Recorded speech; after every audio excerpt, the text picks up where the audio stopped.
Assalamualaikum warahmatullahi wabarakatuh. Apa kabar kalian? Semoga kalian baik-baik saja dan tetap diberikan kesehatan oleh Allah Subhanahu wa taala. Bantu channel kami dengan cara subscribe dan tekan tombol lonceng kalian. Terima kasih. Semoga kisah ini bermanfaat. Duda miskin mengadopsi bayi yang ditemukan di bandara. Ibu kandungnya muncul di hari ulang tahunnya ke-18. Saat membersihkan landasan pacu, seorang pria duda miskin menemukan bayi terlantar di kereta dorong dan mengadopsinya. 16 tahun kemudian pada hari ulang tahunnya yang ke-18, segalanya menjadi rumit ketika ibunya muncul di depan pintunya dan merebutnya kembali.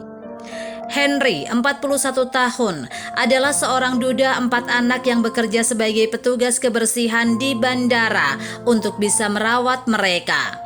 Karena dia hidup dari gaji ke gaji, uang terkadang sangat ketat dan Henry kesulitan memenuhi kebutuhan. Untungnya atasan Henry cukup baik hati untuk menyumbangkan pakaian dan mainan anak-anak mereka yang kekecilan untuk anak-anak Henry. Dan istri mereka juga sering mengirim makanan. Karena Henry menolak menerima uang, mereka mencari cara lain untuk membantunya.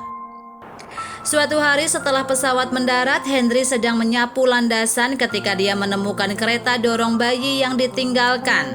Dia berhenti untuk melihat dan menemukan seorang gadis yang tampaknya berusia sekitar 2 tahun tidur dengan tenang di dalam. Bagaimana bisa seseorang begitu terburu-buru dan meninggalkan anak mereka di sini? Tanyanya melihat sekeliling. Tidak ada orang dewasa di sekitarnya dan dia bertanya-tanya bagaimana staf mengabaikan kereta dorong di landasan. Dia dengan lembut mendorong kereta dorong ke kantor keamanan di mana staf memanggil polisi. Saat polisi keluar, Henry memutuskan untuk kembali bekerja. Tetapi saat dia akan pergi, gadis itu mulai menangis, memaksa Henry untuk tetap tinggal. "Mama di mana?" kata gadis itu, menangis dan dengan panik menggeser kereta dorongnya ketika dia mencoba menemukan ibunya di antara kerumunan di bandara. Henry memeluknya dan menghiburnya. "Ibumu akan segera datang sayang," katanya, "jangan khawatir." Akhirnya gadis kecil itu berhenti menangis, tetapi dia memandang ibunya dengan mata penuh kerinduan. Mata Henry juga tertuju pada kerumunan, tetapi dia tidak melihat seorang wanita pun datang ke arah mereka. Beberapa menit kemudian petugas datang dan pengumuman dibuat tentang gadis yang hilang. Tetapi tidak ada wanita yang muncul untuk mencari anaknya.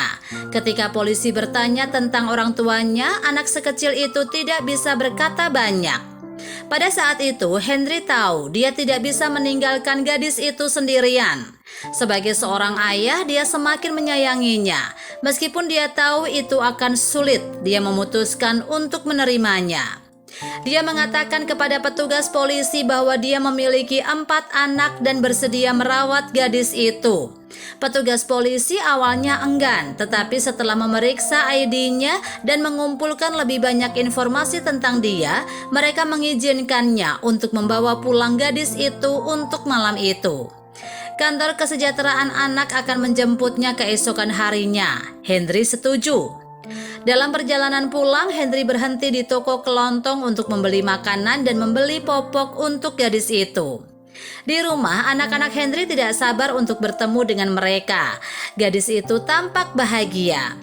Malam itu, Henry dan anak-anaknya makan bersama gadis kecil itu, dan salah satu anaknya membacakan cerita-ceritanya sampai dia tertidur. Saat dia tidur nyenyak, Henry tidak bisa mengalihkan pikirannya darinya. Dia khawatir tentang apa yang akan terjadi jika ibunya tidak muncul.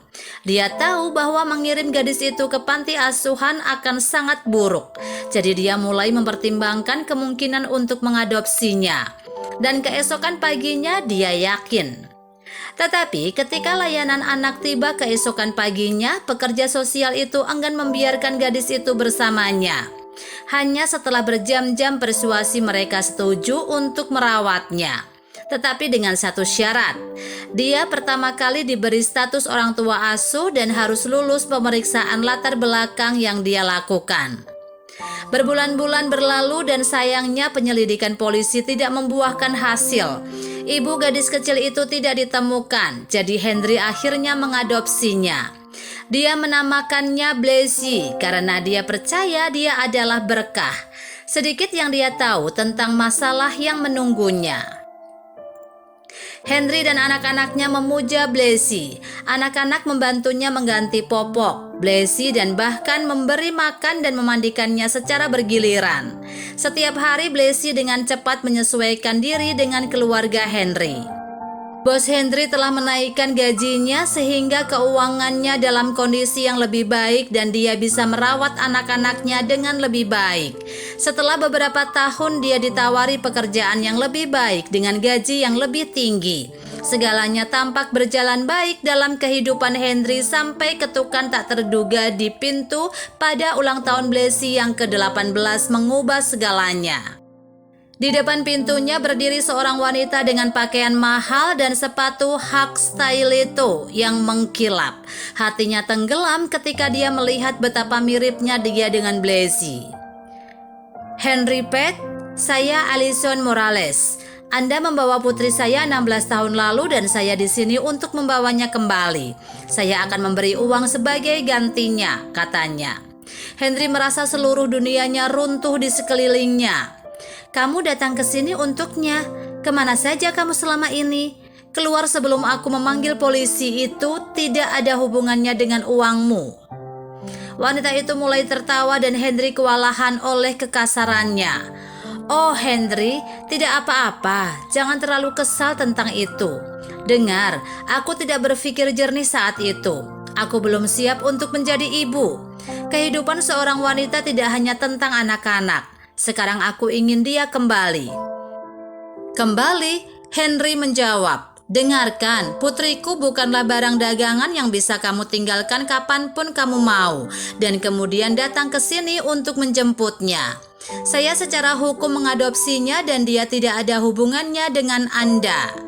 Baiklah, katanya. Bagaimana kalau kita membuat kesepakatan di sini? Anda menjaganya dan saya menyimpan uangnya. Dia akan mewarisi 3 juta euro dari mendiang suami saya dan saya menginginkan semuanya untuk diri saya sendiri. Dia bisa menemani saya ke firma hukum dan menandatangani kontrak dan kemudian dia dipersilakan untuk kembali. Itu alamat pengacaranya, katanya sambil menyerahkan kartu nama itu. Kunjungi dia dan dia akan menjelaskan semuanya. Henry kaget. Untungnya Blessy tidak ada di rumah ketika Aileen datang berkunjung sehingga semuanya berakhir di pintu dan Aileen pergi. Tetapi kemudian malam itu ketika Blessy pulang, wajahnya yang pucat memberinya firasat bahwa ada sesuatu yang salah dan dia akhirnya harus menjelaskan semuanya kepadanya. Ayah, aku tidak akan pergi kemanapun dengannya. Kamu adalah keluargaku. Kenapa kamu tahan dengan ini? Oh, aku tidak tahu sayang, dia hanya menginginkan uangnya. Rupanya ayahmu meninggalkan sesuatu yang sangat besar untukmu dan dia menginginkannya. Dia meninggalkan detail kontak pengacara. Blessy menangis. Bagus, dia meninggalkanku dan sekarang dia mengejar uangnya. Baiklah, aku tidak akan memberinya sepeser pun, tapi aku akan menemui pengacaranya. Blessy ingin tahu lebih banyak tentang ayahnya karena dia hanya memiliki sedikit ingatan tentang ayahnya dan bertanya-tanya apakah pengacara dapat membantunya.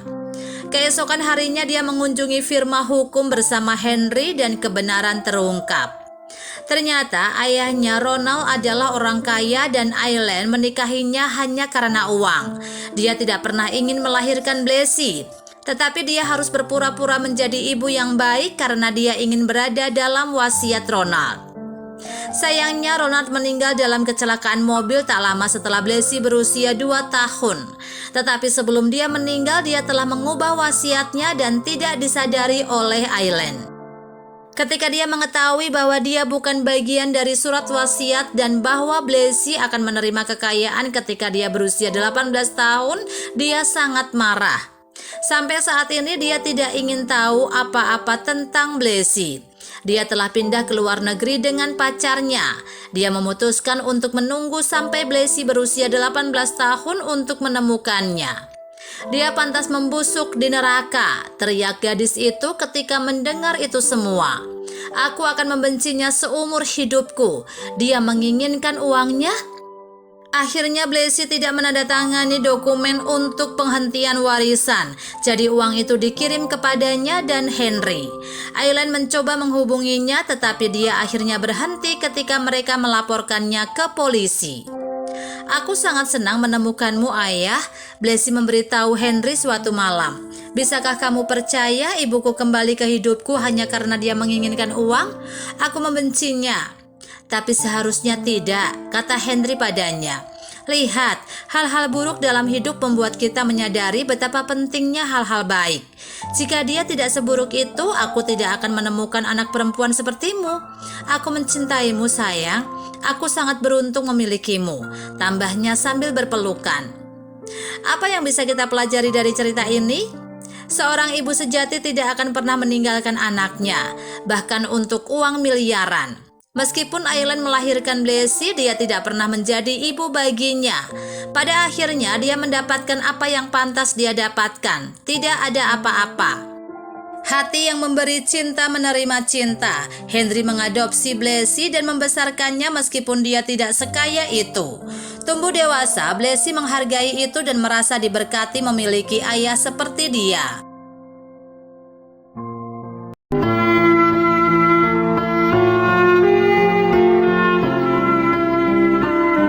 Assalamualaikum warahmatullahi wabarakatuh. Apa kabar kalian? Semoga kalian baik-baik saja dan tetap diberikan kesehatan oleh Allah Subhanahu wa taala. Bantu channel kami dengan cara subscribe dan tekan tombol lonceng kalian. Terima kasih. Semoga kisah ini bermanfaat.